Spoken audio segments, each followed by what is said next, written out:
Kabanata 46. Ito ang kalikasan ng tao. Dear, kaya ko ba talaga? Sa totoo lang, matagal nang gusto ni Winifred na magtayo ng sarili niyang kumpanya ng damit, ngunit napakalayo ng panaginip na iyon. Hindi niya akalain na darating ang araw na ito. At ngayong nandito na, si Winifred na kanina pa nakakaramdam ng kasiyahan ay nakaramdam na lang ng kaba. Lahat ng matataas na gusali ay itinayo mula sa lupa. Pagkatapos mong gawin ang unang hakbang na ito, magiging maayos ang lahat. Talaga? Oo. Mariing tumango si Tyr kay Winifred. Maniwala ka sa iyong sarili. Oo, maniwala ka sa akin. Malakas na pag-ugat ni Winifred sa sarili. Sinabi ni Tyr, ngayong narito na ang pera, ang susunod ay magtayo ng pabrika at kumpanya. Bagamat handang bigyan tayo ng Smith Group ng ilang oras, kailangan pa rin nating magmadali. Hinawakan ni Tyr ang kanyang kamay sa kanyang baba at sinabing, kung ang lahat ay kailangang itayo mula sa simula, iyon ay magtatagal ng maraming oras. Napakabuti kung mayroong isang umiiral na pabrika. Sa ganoong paraan, kailangan lang nating alagaan ang pamamaraan at simulan ang trabaho. Makakatipid ito ng maraming oras at abala. Isang sinag ng liwanag ang sumili sa isipan ni Winifred. Makakahanap ako ng umiiral na pabrika at kumpanya. Talaga, nagulat si Tyr. Gusto sana niyang tulungan si Zachary, pero parang hindi na kailangan.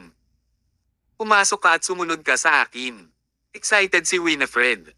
Noon lang, sa Joseph's Apparel Factory sa North Hill Plains.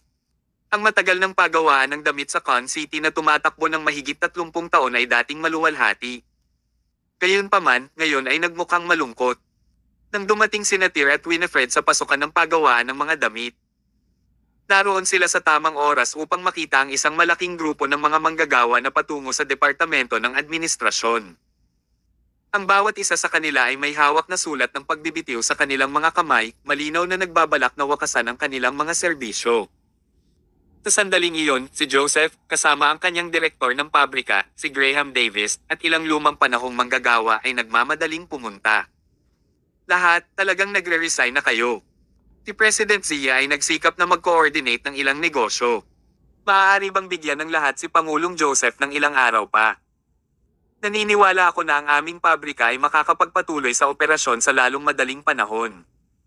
Alam ng lahat kung paano kami tinatrato ni Pangulong Zia. Ngayong mga taon na ang pabrika ay nahaharap sa isang krisis. Hindi ba lahat ay makakatulong kahit kaunti? Ang direktor ng pabrika, si Graham, ay nagsisikap ng mga tuwiran sa grupo ng mga manggagawa, umaasa na sila ay manatili sa kumpanya upang malagpasan ang hadlang na ito. Kung umalis ang grupong ito ng mga manggagawa, talagang tapos na ito para sa kumpanya. Director Davis, itigil mo na ang pagtatangkang magtayo ng kastilyo sa langit. Sino ang hindi nakakaalam na wala ng negosyo ang pabrika? Gusto talaga naming manatili at ibahagi ang mga problema sa kumpanya, ngunit hindi kami pinapayagan ng buhay. Umalis na tayo, siguradong patay na ang pabrika na ito. Kumunat ang noo ni Graham sa nagsalita. Gerard Wilson. Ilang taon na ang nakalilipas. Noong natalo ka ng libo-libo pagkatapos ng pagsusugal at pinagbantaan ka ng iyong asawa at mga anak na iiwan ka. Sino ang nagbayad sa iyo ng 6 na buwang sweldo ng maaga upang tulungan ka sa iyong kahirapan? Ngayon na ang kadahilanan ay nasa isang krisis, kalimutan ng pagbabahagi ng mga paghihirap nito, paano mo magagawa ang iyong bibig ng ganito ay masyadong irresponsible. Tumaas ang init ng ulo ni Gerard.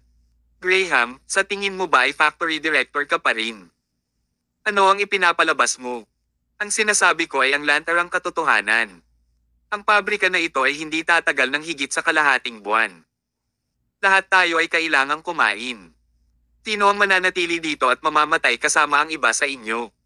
Tumango ang grupo ng mga manggagawa sa likod ni Gerard. Tama si Gerard. Malapit nang magsara ang pabrika, so what's with all this talk of sharing woes? Bakit hindi natin gamitin ang natitirang oras na ito para maghanap ng bagong pabrika na pagtrabahuin? Sa panghihikayat ni Gerard, ang grupo ng mga manggagawa ay nagtungo sa departamento ng administrasyon upang magbitiw. Nagpanik si Graham. Iniling niya sa ilang mga lumang panahong manggagawa na tumulong sa pagpapahinto sa kanila, ngunit napakarami sa kanila. Hindi sila napigilan ni Graham at ng kanyang ilang tauhan. President Zia, sabihin mo sa kanila. Puno ng pawis ang noo ni Graham dahil sa pagkabalisa habang sinasabi nito kay Joseph na kanina patahimik. Kalimutan mo na, Davis, hayaan mo na sila. Nang sabihin niya ito, naramdaman ni Joseph na naubos ang enerhiya sa kanyang katawan. Ang paggawaan ng damit na ito ay ang kanyang panghabang buhay na pagsisikap. Gusto niya sana itong buhayin, ngunit wala na siyang kapangyarihang gawin iyon. Presidente Zia. Salamat, Davis, at salamat, mga nakatatandang kapatid, sa pagnanais na manatili at suportahan ako sa pinakamahirap na oras na ito. Pero hayaan mo na lang. Ituloy mo na sila at magbitiw na rin. President Zia, hanggat may sinag pa ng pag-asa, hinding-hindi tayo aalis. Mariing sabi ni Graham. Ang ilang mga lumang timer sa likod niya ay mukhang determinado rin. Hindi dapat kalimutan ng mga tao ang kanilang pinagmulan. Dapat silang palaging magpasalamat. Ang lahat ng naririto ay nakatanggap ng biyaya ni Joseph dati, ngunit sa kasamaang palad, karamihan sa kanila ay naging mga walang utang na loob na sawi. Ito ay likas ng tao. Stop trying to flatter, Graham. You've always been a bootlicker, otherwise, how could you ever become a factory director? Pero ngayon, hindi na uobra ang pambabolo mo, enigmatically mocked Gerard. Get lost and stop blocking the way. Tinabi na ni President Zia. So, sino kayo para hamarang sa daraanan natin? Marahas na itinulak ni Gerard si Graham para pangunahan ang grupo ng mga manggagawa sa Departamento ng Administrasyon upang maaprubahan ang kanilang pagbibitiw. Nabalitaan ko na ang ZE Group's Miss Winifred ay pumirma kamakailan ng isang malaking deal sa negosyo sa Smith Group. Sa loob lamang ng ilang araw, si Winifred Zia ay nagpahiram ng $100 milyong mula sa Golden Peony Bank upang magsimula ng isang bagong kumpanya. Ako ay kapag nag-resign na tayo dito, pupunta tayo sa kumpanya ni Winifred para magtrabaho sa pagtulong sa kanya sa pagtatayo ng kanyang pundasyon, baka ma-offer pa tayo sa mga matataas na posisyon. Ang mga salita ni Gerard ay agad na ikinagalit ng mga manggagawa sa paligid niya. Tama. Ang pagpunta sa kumpanya ni Winifred at pagkuha ng mataas na posisyon ay mas mabuti kaysa maghintay ng kamatayan dito. Tama. Pilasan natin mag-resign. Ayokong magtagal dito kahit isang segundo pa. Gayunpaman, sa sandaling iyon, isang boses ang nagsalita, ang mga taong tulad mo na pumatol sa iba kapag sila ay nasa pinakamababa ay hindi kailanman tatanggapin sa kumpanya ni Winifred. Agad na tumahimik ang eksena. Itinuon ng lahat ang kanilang tingin sa pasukan ng pabrika kung saan pumasok ang isang lalaki at isang babae. Tinandilatan ni Gerard si Winifred at tumahol, saan nanggaling ang tao na ito? How dare you spout nonsense here? Bawat isa sa atin dito ay mahuhusay na veterano. Kung pupunta tayo sa Winifred's, she will treat us like treasure. Pero, ang lakas ng loob mong maglabas ng kalokohan dito. Hindi ka ba natatakot na mapunit ko ang bibig mo? Tumawa lang si Winifred. Kahit gaano ka ka-Jose, hindi kita isasama. Dahil basura ang mga personalidad mo. Kabanata 47. Huwag maging Iris Zie. Nakangisi si Gerard at ang grupo niya. Sino ka para hindi tayo aprobahan? Pinapayuhan kitang manahimik ka o sasampalin kita. Sampal. Tinampal ni Tyr si Gerard sa mukha niya. Maging mas magalang kapag nakikipag-usap ka sa aking asawa. Ikaw.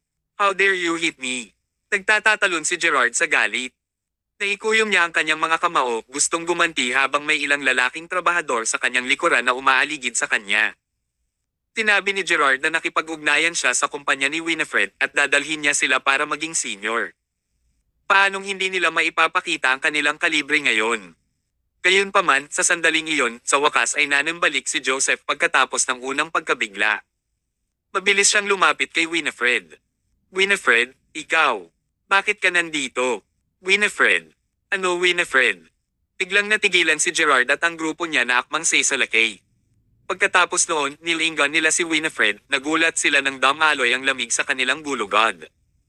Tinaman ng tingin ni Graham si Gerard at ang grupo niya. Gerard, hindi mo ba sinabi na gusto mong pumunta sa kumpanya ni Winifred at maging first seniors batch? Eto, nandito si Miss Winifred. Anong sabi mo ngayon lang siya? Boom! Isang malakas na tunog ang sumabog sa ulo ni Gerard.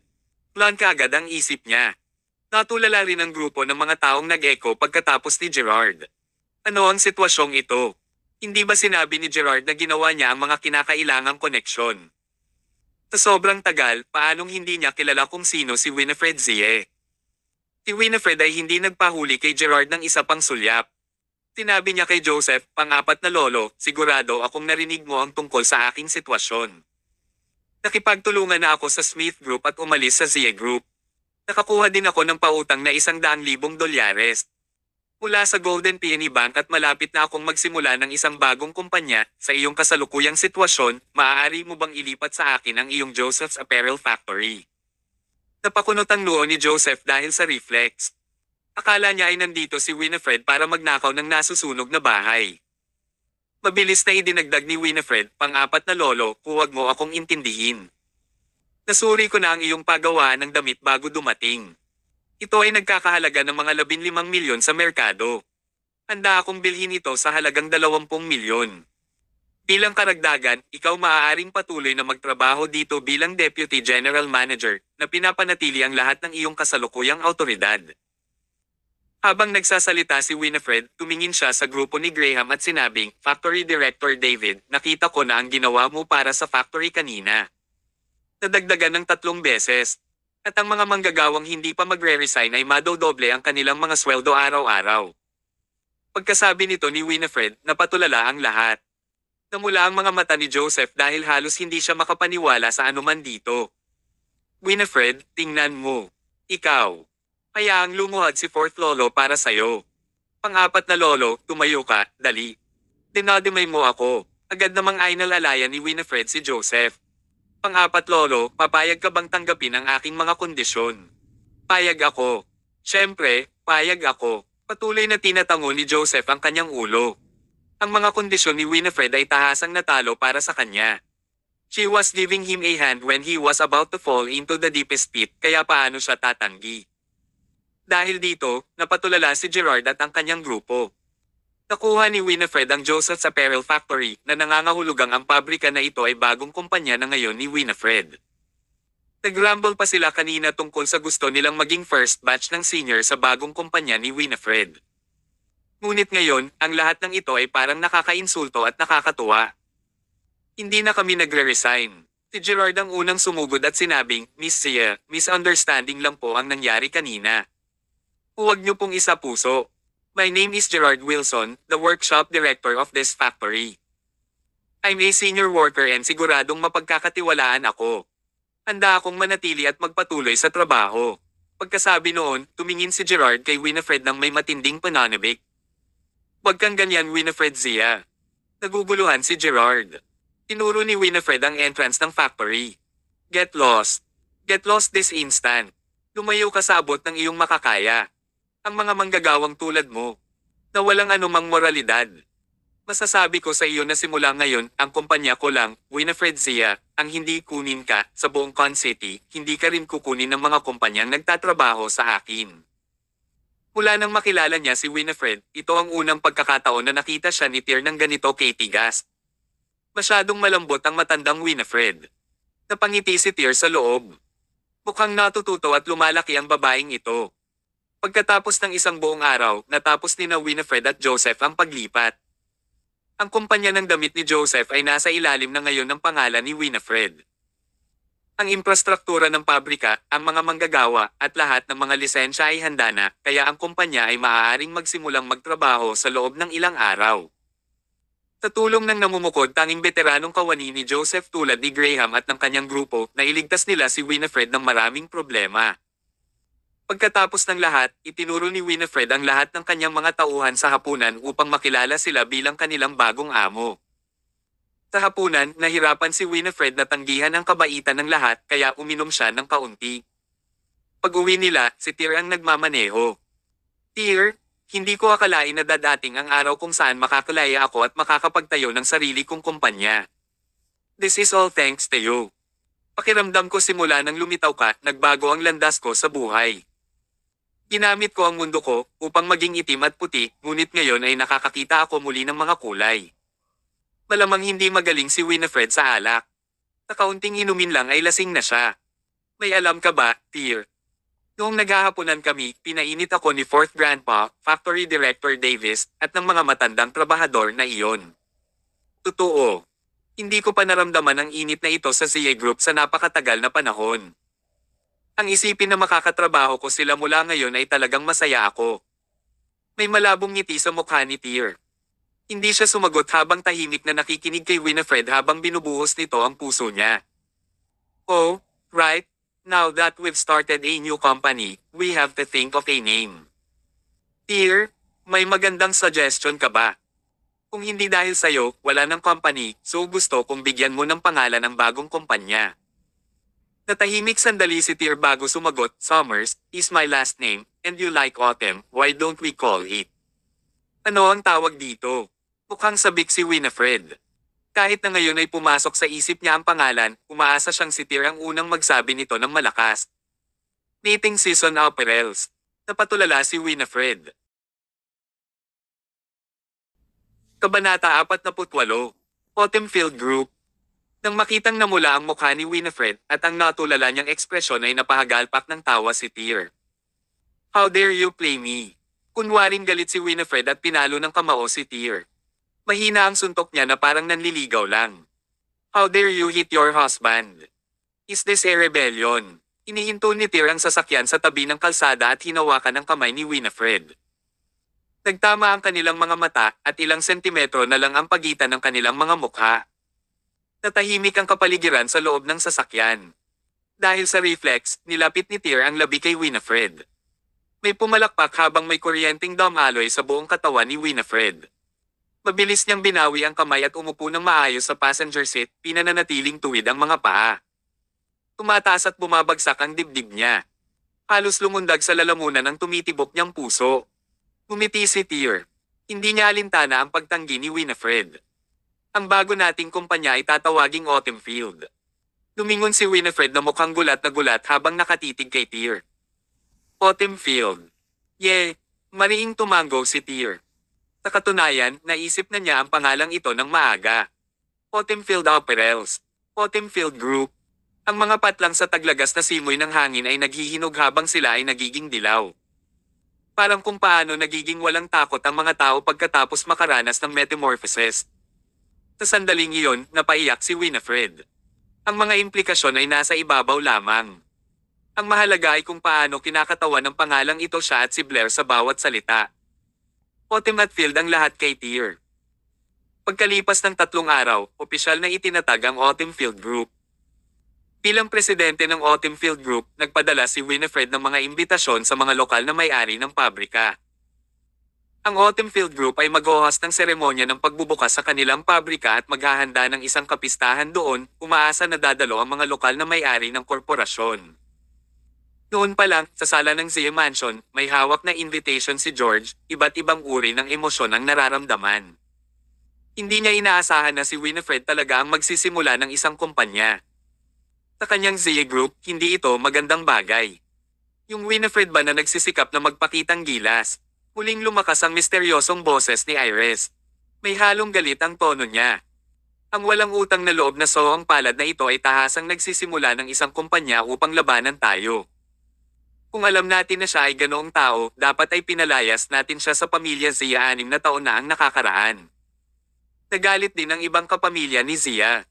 Nakaramdam sila ng pananakot sa pagtatatag ng Autumn Field Group. Hindi ko akalain na magiging ganito si Winifred. Nagngangalit din ang mga matatandang sina Jackson at Lillian. How dare she send us an invitation? I really want to slap her to death. Sumasakit ang ulo ni George sa lahat ng ingay sa sala. Tumahol siya, tumahimik kayong lahat. Pagkatapos nito, iwinagayway niya ang imbitasyon sa kanyang kamay. Talagang hindi ako pupunta sa opening ceremony ng Autumn Field Group. Sino sa inyo ang pupunta? Walang sumagot dahil wala ni isa sa kanila ang handang magdiwang kasama si Winifred o magpakita ng anumang suporta sa kanya.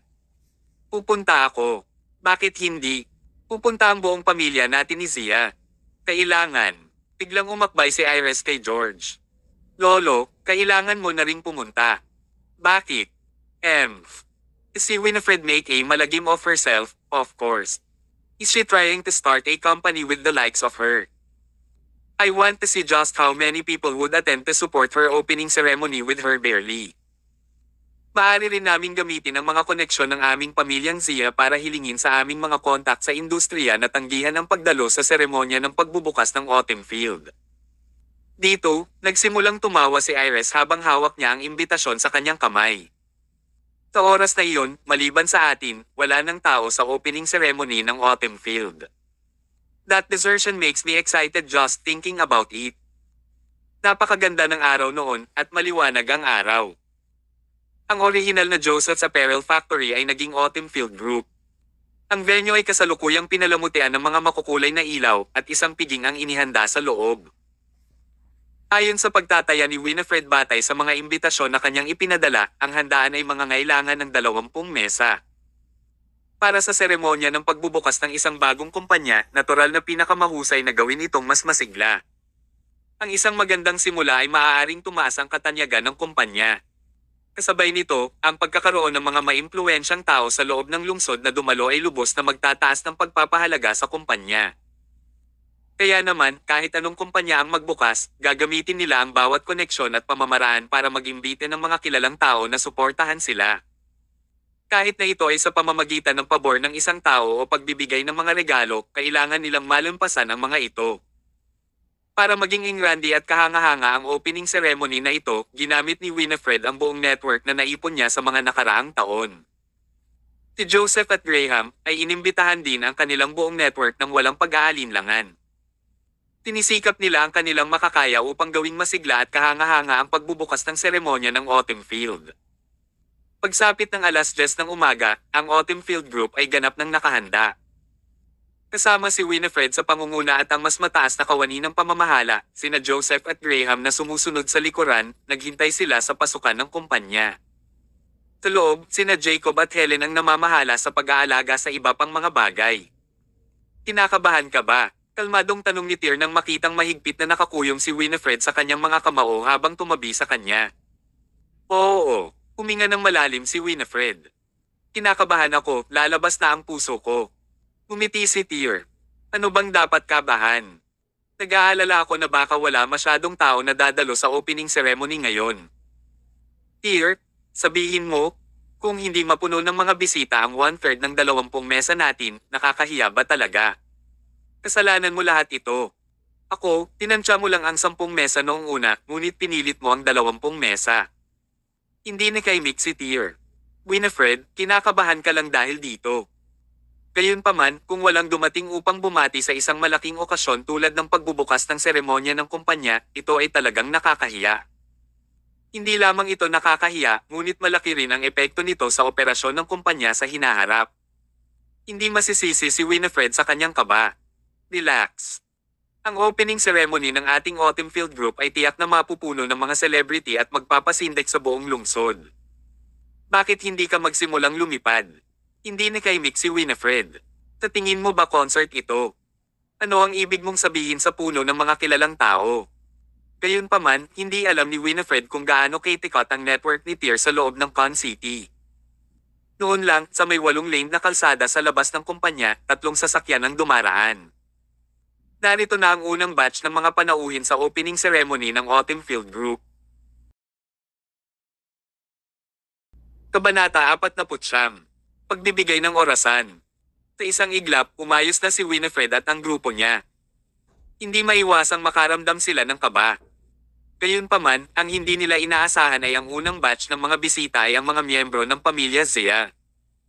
Huminto ang 3 sasakyan sa parking lot sa harap ng entrance ng kumpanya. Nakaparada sila ng paalang na sadyang nakakuha ng 6 na pwesto sa kabuuan. Sa pangunguna ni na George at Iris, mayabang na bumaba ng sasakyan ng pamilya Zia. Nang makita ni Joseph ang mga sasakyan na paparating, agad siyang sumugod upang salubungin ang mga ito bilang deputy manager. Ngunit nang makita niya si George at ang kanyang grupo ay agad na nawala ang ngiti sa kanyang mukha. Bakit kayo nandito? Ang kahihiyan na naranasan niya sa CA Group noong nakaraan ay isang bagay na hindi makakalimutan ni Joseph kahit hanggang sa kanyang kamatayan. Ang masakit na lugar na ito kasama ang CA Group ay hinding-hindi makakapaghilom. Of course, inimbitahan kasi kami ng President Zia mo. Bakit? Hindi mo kami tinatanggap. Ipinakita ni Iris ang kanyang nakatatanda, si Joseph, nang walang paggalang. Laminggaling siya sa bakanting parking lot at saka tumingin sa loob sa iilang tao na nagbubulungan bago tumawa. Hindi naman tayo ang pinakamaaga dito, diba? Halos 10 na. Akala ko dadami pa ang mga tao dito para mag-celebrate ng opening ng autumn field nyo. Bakit walang tao dito? Hehe, ito naman ang sira.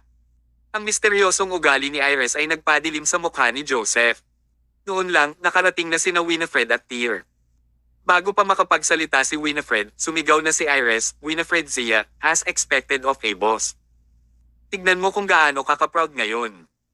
Nandito na lahat ang matatanda ng pamilya Zia, pero hinayaan mo munang tanggapin kami ng subordinate mo sa halip bago sumama sa iyong sarili. Sok sok sok. Tingnan mo ang iyong kaakuhan." Nagdilim ang ekspresyon ni Tyr. Kung hindi niya sinisikap na panatilihing maganang kapaligiran ngayon ay nasample na niya ito. Sa halip ay kinuha ni Winifred si Iris bilang isang payaso at hindi siya pinansin. Tumingin siya kay George at binati ito. Gayunpaman, malamig na tumalikod si George na naging awkward kay Winifred.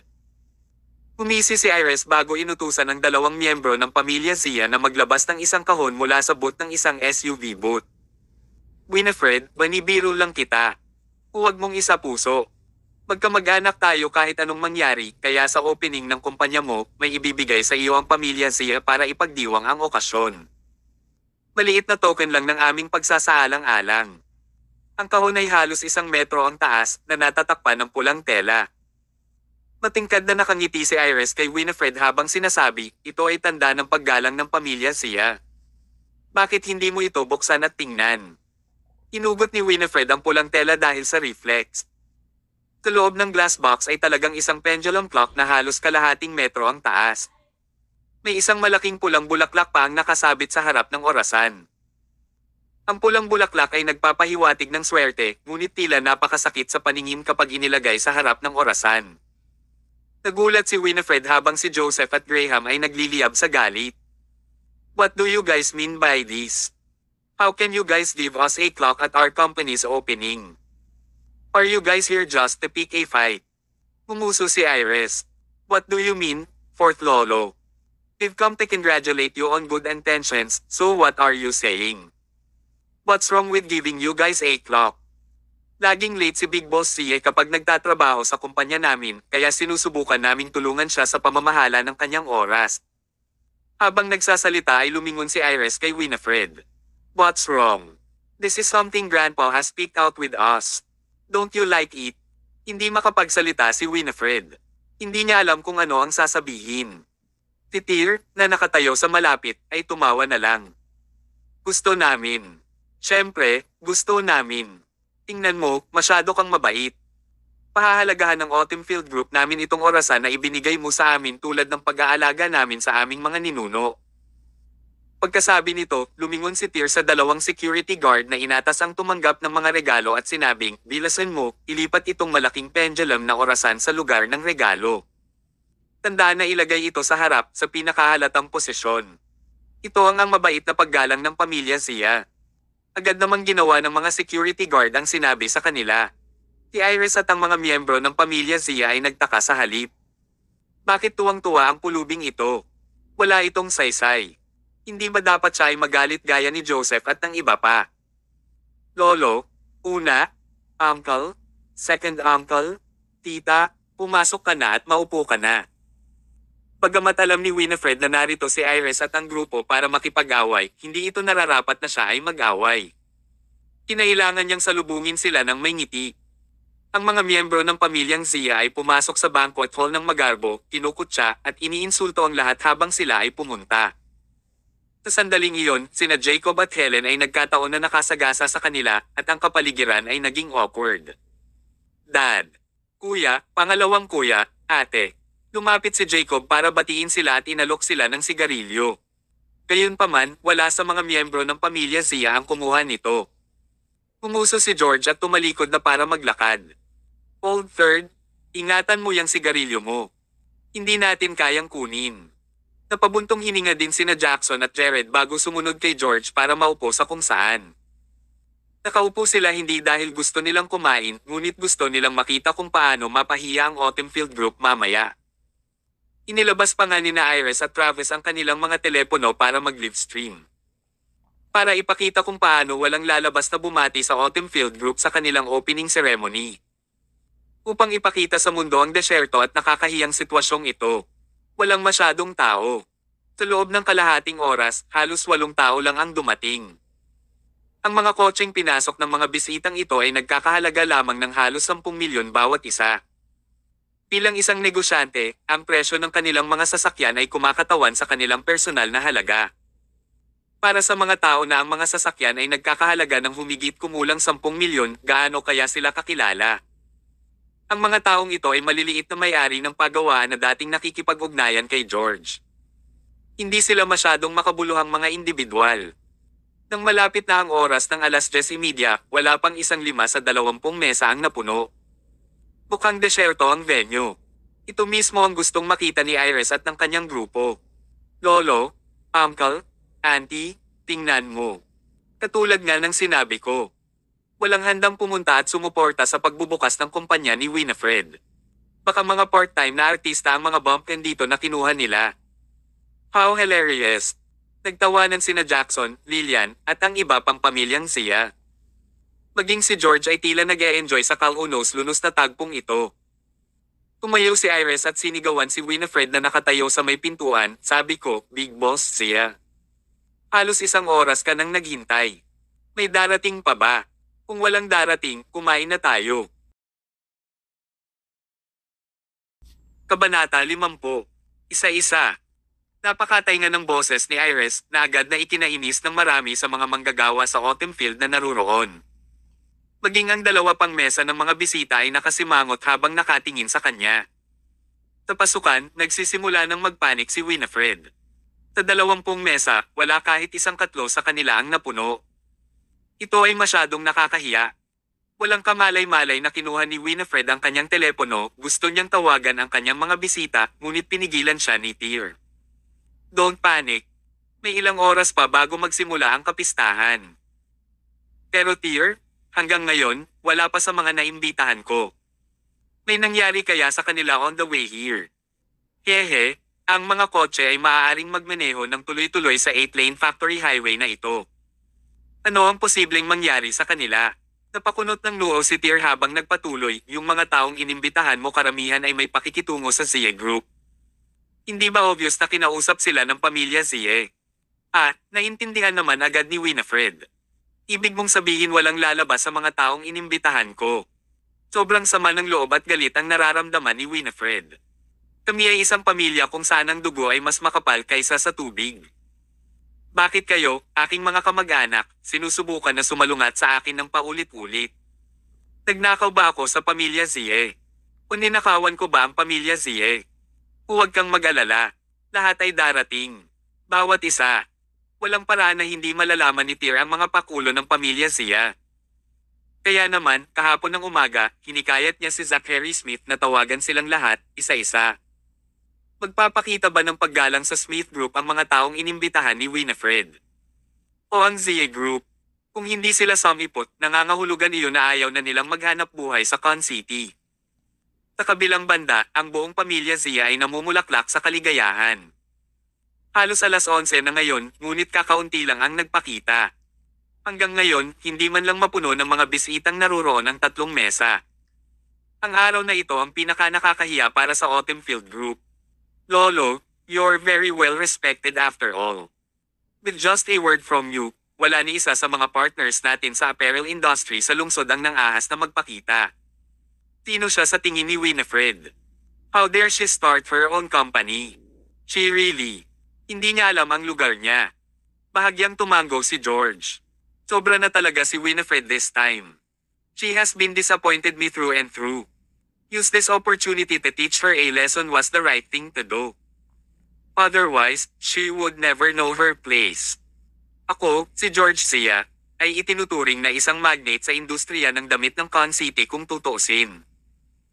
Gayunpaman, pagkatapos lamang ng bastos na deklarasyon ni George, ilang na mga mamahalin na sasakyan ang lumitaw sa pasukan at nagmaneho papunta sa parking lot.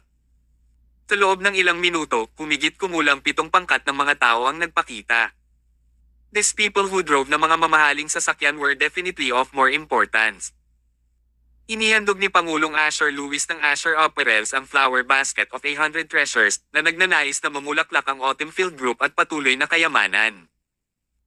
Si Pangulong Julian Zimmer ng Julius Apparel Factory ay nagtatanghal ng isang white jade cabbage na nagnanais ng Autumn Field Group na magkaroon ng mahusay na kita at isang malaking pagbubukas.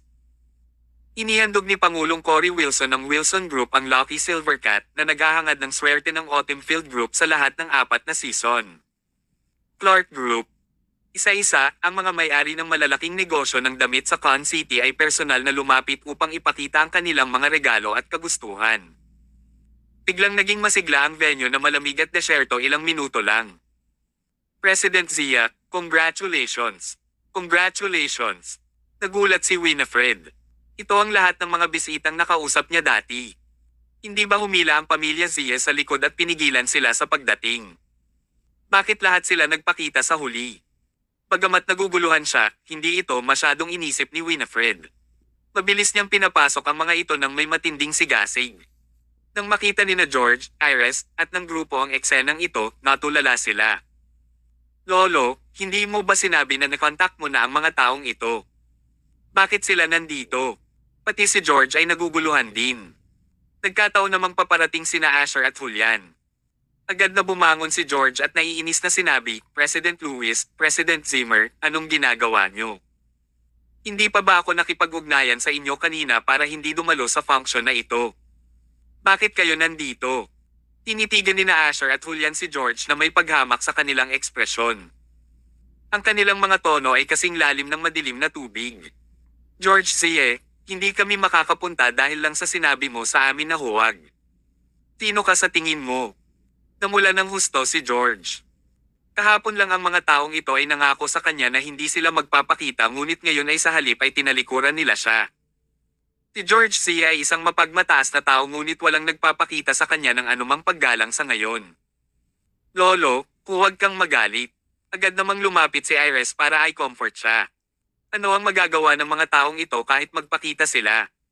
Hindi sila maikukumpara sa Zie Group natin, kaya kahit pumunta sila para suportahan si Winifred, biro pa rin ang opening ceremony niya. Habang nagsasalita siya, tinitigan ni Iris ng masama ang pasukan.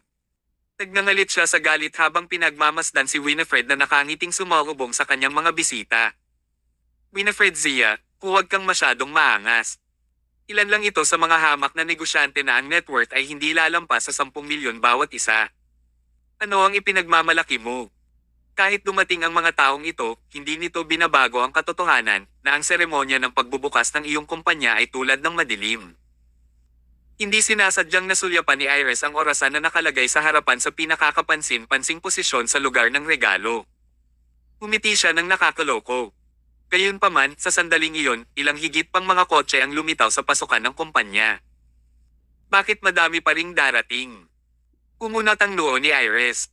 Ngunit nang makita niya ang mga logo ng kotse, nagulat siya. Mahigit 10 mamahaling sasakyan na nagkakahalaga ng higit sa milyon bawat sunod na pumasok sa paradahan.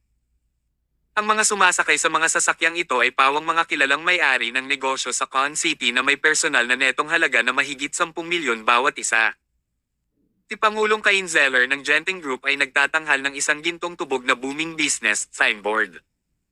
Nanais ang Autumn Field Group ng isang mapalad na pagbubukas at booming na negosyo.